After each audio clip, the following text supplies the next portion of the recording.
So, welcome back mga kaulas. Ayan, so katatapos na naman nating mag-jogging and we are having nagko-cool down na lang. I-English pa di ba marunong no? But anyways, ayun, katatapos nga nating mag-jogging. It's a good workout again for today. Then, habang naglalakad, ang pag-uusapan natin ngayon is about job hunting ng mga bagong IT na graduate o kaya mga yung mga nag-shift ng IT, no? So pag-usapan natin paano sila makahanap ng ano yung mga tip para magkaroon ng okay na work, okay yung pasahod, di ba? Tapos ma-apply nila yung mga pinag-aralan nila, yung kung ano yung gusto nila o skills nila sa pagiging IT, no? Then aside from that, syempre ang primary goal kung bakit ka nagtatrabaho, syempre para kumita, 'di ba? Which is dapat magkaroon ng magandang kita, 'di ba?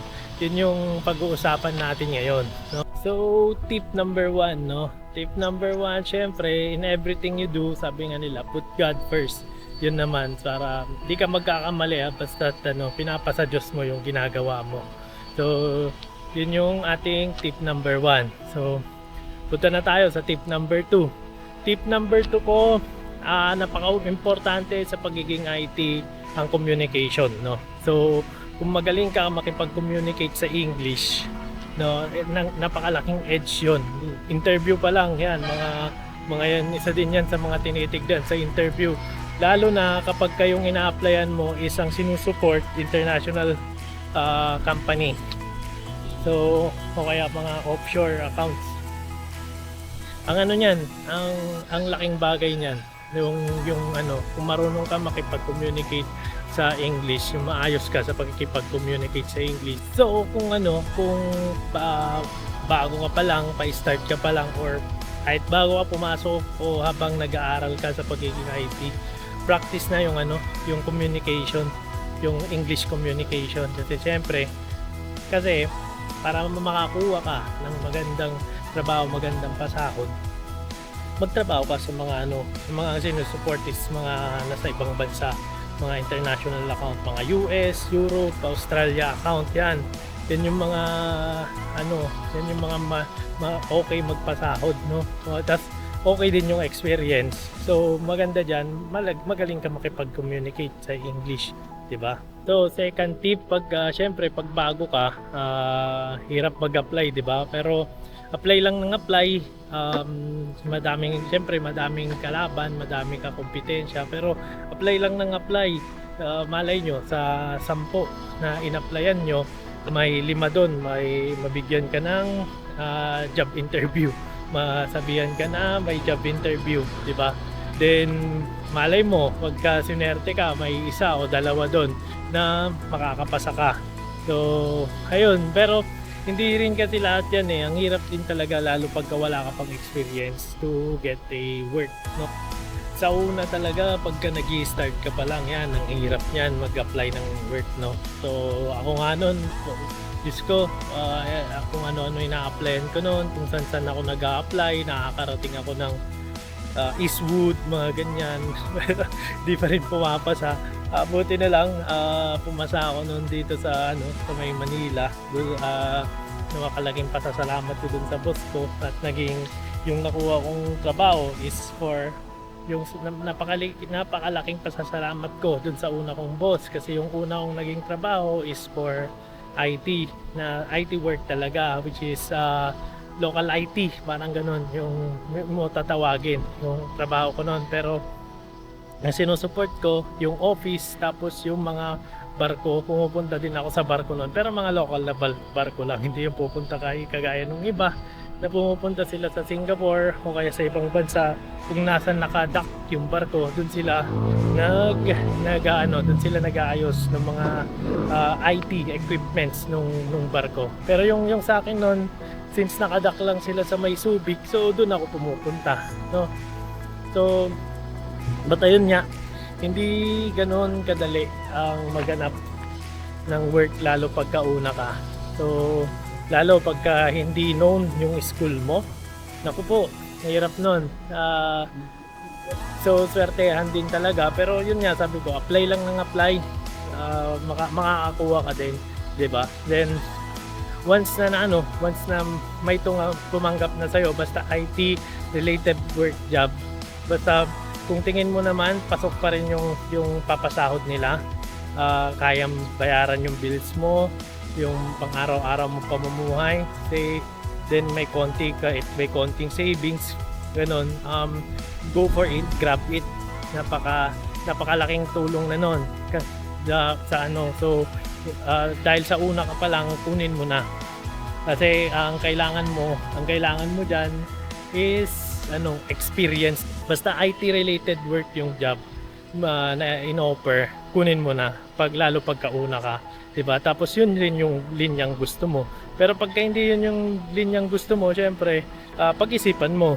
Tapos tignan mo rin yung market kung magiging okay ba. Pwede kang mag-chat, magtanong-tanong sa mga community kung kamusta. Pwede kang mag-join ng community kung kamusta. Makikita mo kung kamusta yung market na yon. Pero basta tignan mo kung ano pa rin sa pagiging IT. Kasi 'di ba, sa pagiging IT hindi porket IT ka all around ka na. Hindi. Ngayon ang daming branches na, ang daming mga types of or parts ng pagiging IT o types ng pagiging IT o kung ano mang tawag nila doon, di ba?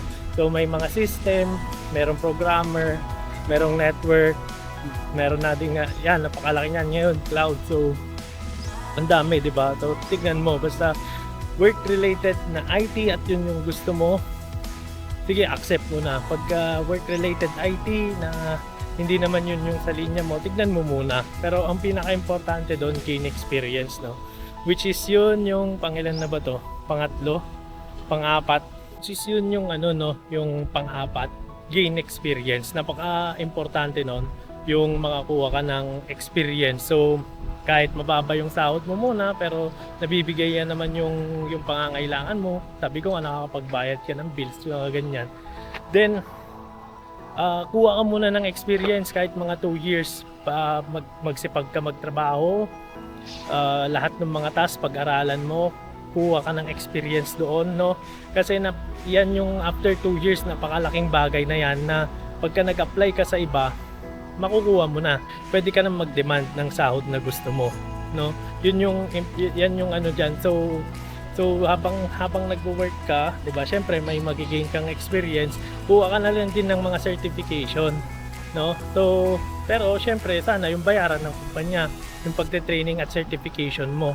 And kapag kukuha ka naman ng ganun, ng certification o kaya ng training, yun kasi yung isang dito sa IT, kasi nga wala naman tayong mga lisensya or what.